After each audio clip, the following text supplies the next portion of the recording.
What's going on, guys? It's Greg here, aka NYPrepper. It is Tuesday, June 3rd, 2025, and I have another emergency alert to share with you guys. Right now it is 14:18 Eastern Time here in the United States, and we have some major breaking news coming in from Ukraine again. So the Ukrainian military has targeted the Crimean bridge again earlier this morning with explosives, and apparently they used 1,000 kilograms of explosives, which is 2,000 pounds of explosives, to take out one of the bridge supports. And the Ukrainian military posted this video, so I want to share it with you. Check it out.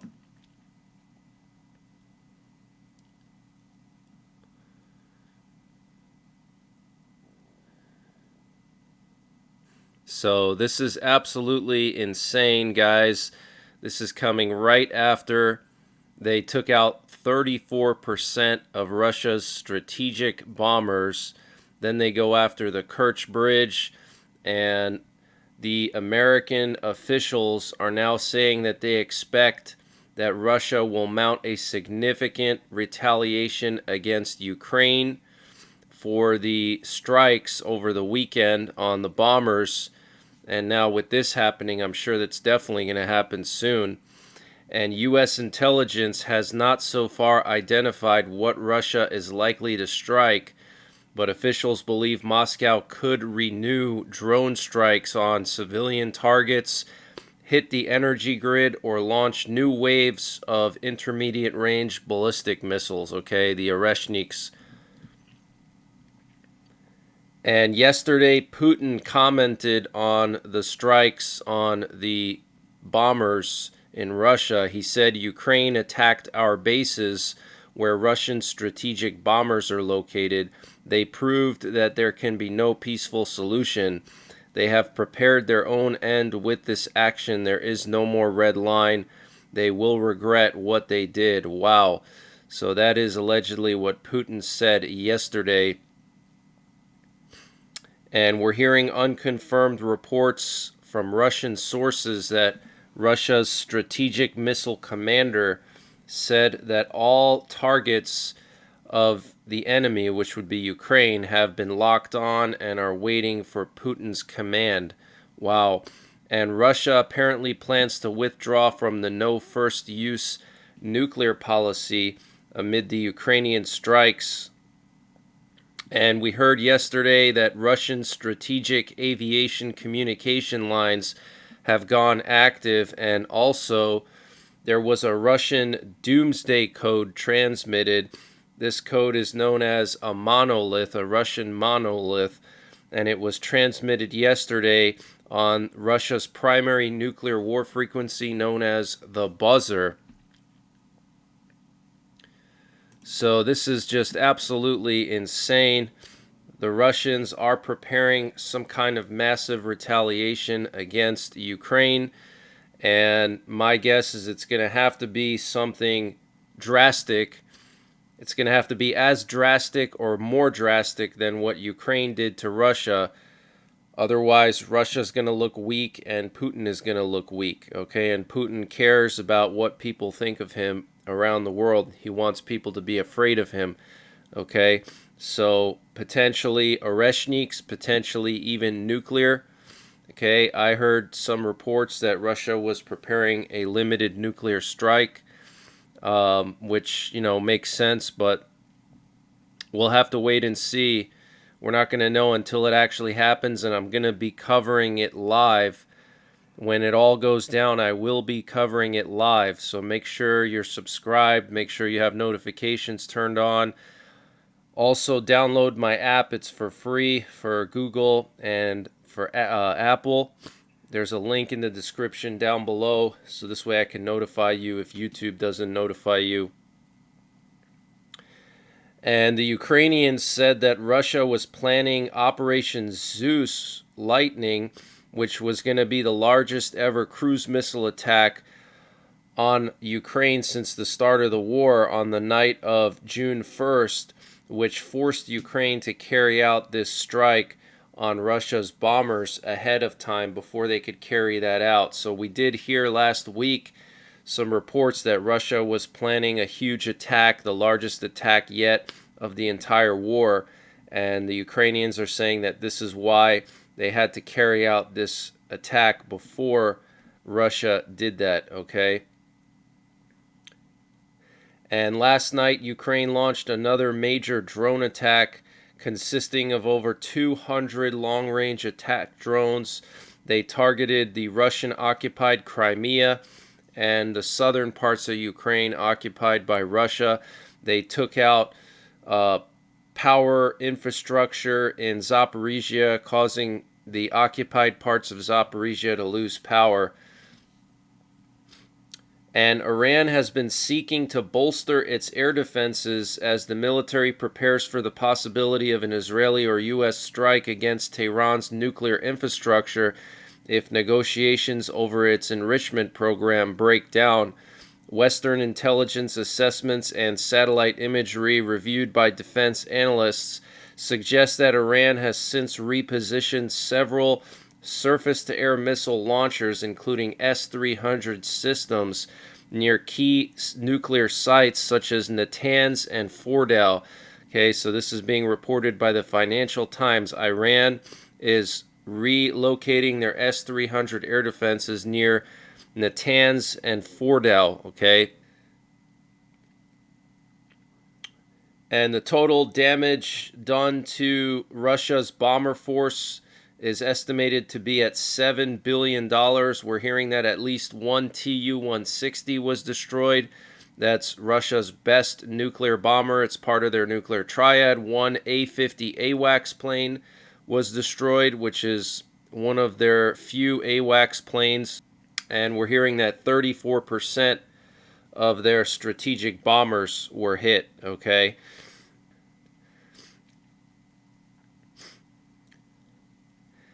And we are hearing that Rubio and Lavrov talked about this massive drone attack. I think it was Sunday night or Monday. So they did discuss this. And Ukrainian air raid alert broadcasters are asking Ukrainian citizens to pay special attention to the air raid alert app for the next 24 to 48 hours. Okay, so Ukraine is anticipating some kind of big attack. Now, last night, Russia launched a hypersonic missile strike in Mykolaiv in southern Ukraine, and it caused all of Ukraine to go into an air raid alert. And then earlier this morning, there was an air raid alert for Oreshnik missiles. So it's coming, guys. There's going to be some kind of big retaliation for this. It could be nuclear, it could be conventional. It's hard to say. But get prepared, okay? If it does go nuclear, if Putin uses nuclear warheads in Ukraine, it would be absolutely crazy, okay? People would be flocking to the stores to get toilet paper. Forget about stocking up on ammo and guns at that point, okay? So make sure you have everything you need now before the panic starts. And Keir Starmer, the British Prime Minister, said that the British military is moving towards a central purpose of warfighting readiness. The UK plans to spend $20 billion on its nuclear warhead program and build up to 12 new submarines as a strategy to head off the threat posed by Russia. Wow, $12 billion on nuclear warheads. Or I'm sorry, $20 billion on nuclear warheads and 12 new submarines. That's a lot, guys. So my guess is they're probably going to build more nuclear-armed submarines because they only have 4. Also, the UK will set out plans to build at least 6 new munitions plants and procure up to 7,000 British-made long-range weapons. Britain will also increase its warship fleet by 78%. And I want to update you guys on the latest round of peace talks between Ukraine and Russia. So Ukraine presented a memorandum calling for a full ceasefire as a precondition to further negotiations in Istanbul. The key demands from Ukraine include a return of deported children, POW and civilian exchanges, and the right to join NATO. A 30-day ceasefire monitored by the U.S. was proposed, with talks to follow on security guarantees, territorial issues, and sanctions. Ukrainian Defense Minister Rustem Umerov said Kyiv has proposed a new round of talks with Russia between the 30th and the 20th of June. He also said that Russia agreed to an unconditional ceasefire or to a meeting between the two countries' leaders, Putin and Zelensky. He also said an agreement has been reached to exchange all seriously ill prisoners of war and POWs under the age of 25. And the Russian negotiator Vladimir Bendinsky denied accusations of abducting Ukrainian children, calling them propaganda. He claimed Russian forces had rescued the children and said they would all be returned. Medinsky confirmed that Russia and Ukraine exchanged detailed memorandums on a peace settlement, including proposals for a temporary ceasefire on specific frontline sections lasting 2 to 3 days. He announced an agreement on the largest prisoner exchange to date, covering all seriously wounded, ill, and under 25 prisoners of war, and said Russia would hand over 6,000 bodies to Ukraine next week.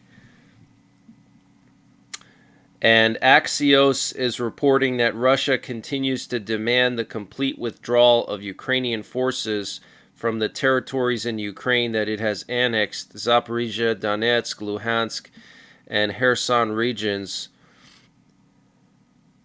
And a British Eurofighter Typhoon was scrambled to escort a Russian Ilyushin-20 recon plane over the Baltic Sea recently. So the Russians are continuing to fly their planes into the airspace of Baltic countries and close to the airspace of Baltic countries. They already flew into Finland's territorial airspace, they flew into Estonia's territorial airspace, and Poland's territorial airspace in the last month or two, okay? And Ukraine's military intelligence warns Russia is recruiting Ukrainian refugees in Europe for terror attacks and espionage.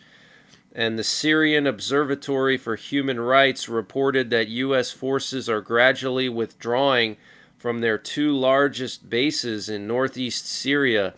The sites include the Al Omar oil field and the Conoco gas plant. Wow. And a Turkish military convoy was spotted near the Syrian border recently. I think that was yesterday. The convoy included tanks and rocket launchers. Interesting. So Turkey could be getting ready to move into northern Syria. And the Israeli military confirmed that they have expanded operations in Gaza. And the U.S. has submitted a confidential proposal to Iran allowing limited uranium enrichment up to 3% purity on Iranian soil under strict international oversight.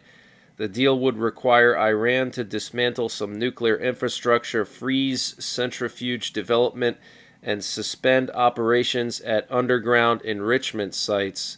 All activities would be subject to enhanced IAEA inspections under the additional protocol. Sanctions relief would be contingent on verified Iranian compliance with no immediate guarantees. Okay, so the U.S. sent a proposal to Iran allowing limited uranium enrichment, which would be verified by the IAEA. Okay, so this is very, very interesting. And the Iranian Foreign Ministry spokesperson said Tehran is reviewing the proposal but raised concerns over unclear timelines and sanctions relief guarantees. And Israeli Prime Minister Benjamin Netanyahu is firmly opposed to this deal because it still allows Iran some limited uranium enrichment.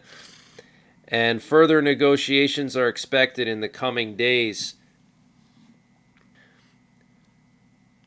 And Trump posted on Truth Social yesterday that there will be no deal with Iran that allows for any enrichment, even though Axios reported that the deal will still allow low levels of enrichment. And the Israeli national broadcaster reported that senior Israeli officials believe the U.S. has caved into Iran by allowing it to continue enriching uranium. And according to the report, the Israeli leadership is urging immediate military action, stating we have to strike as fast as possible in response to what is seen as a critical shift in American policy towards Tehran's nuclear program. And we're hearing that the Israeli Prime Minister Benjamin Netanyahu held a phone call with the U.S. President Donald Trump yesterday to discuss the negotiations, and the conversation reportedly focused on Iran's nuclear program and Israel's concern regarding the direction of talks. And Iran warned on Monday that Israel will regret any attack on the country's nuclear facilities. Iranian Foreign Minister Abbas Araghchi said any threat against peaceful nuclear installations is a gross violation of international law. If Israel commits such a mistake, it will be the one to regret it. Wow. And Mount Etna, Europe's most active volcano, has erupted once again in eastern Sicily. The eruption sent ash plumes high into the sky, visible from nearby towns and cities. And India issued a NOTAM on its west coast in the Arabian Sea for a naval firing exercise. And there was a 6.6 magnitude earthquake along the border of Turkey and Greece in the Dodecanese Islands. Wow, 6.6 magnitude earthquake. And what you're looking at here is a warning from the Space Weather Center in the U.S., Space Weather Prediction Center, and they're still showing a G3 class geomagnetic storm in the U.S. through the rest of today. They're saying that some effects could be on the power grid, satellite operations, and GPS, HF communication degradation at higher latitudes. Aurora moves further equatorward over New York to North Iowa to Washington State if at night, or further south at higher storm levels. And I want to just show you guys how severe the storm got. So here you can see the K index on the right side of the screen, and you can see that it peaked on Sunday during the daylight hours in the U.S., but it's been kind of staying at like a moderate to strong level for the last 48 hours. So even though the peak was very short, just for a couple of hours, it's been staying at like a moderate to strong level for a long period of time, which is very interesting, okay? Looks like we've been at a K index of 5 to 7 since Sunday evening. That's like 48 hours of moderate to strong solar activity. So, just make sure you have something to protect your electronics in the future when the next one hits, okay? And consider getting an EMP shield. Use my promo code.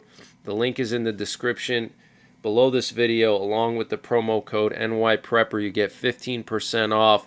I have an EMP shield in my truck, and it basically protects your vehicle's electronics during any kind of electromagnetic pulse, whether it's from the sun or man-made.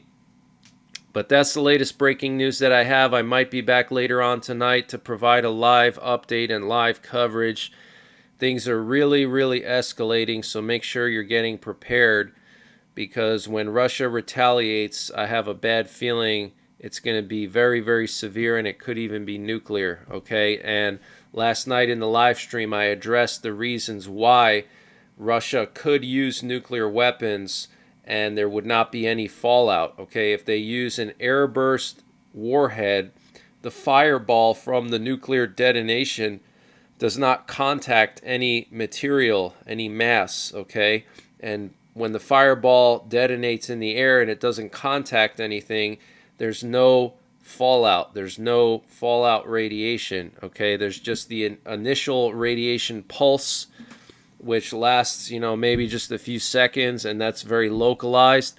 but there's no lingering long-term radiation over several weeks, okay, from fallout, which happens when there's a ground burst, when the fireball contacts the earth and any kind of objects or mass on the ground, okay? So that would be one way that Russia could use nukes on Ukraine and not generate any fallout that would blow into Europe or Russia, okay?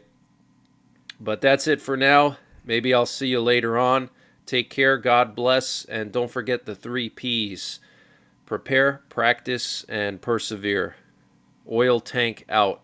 And this update was sponsored by EMP Shield. Guys, EMP Shield has created a special discount just for you, the listeners of the NYPrepper channel.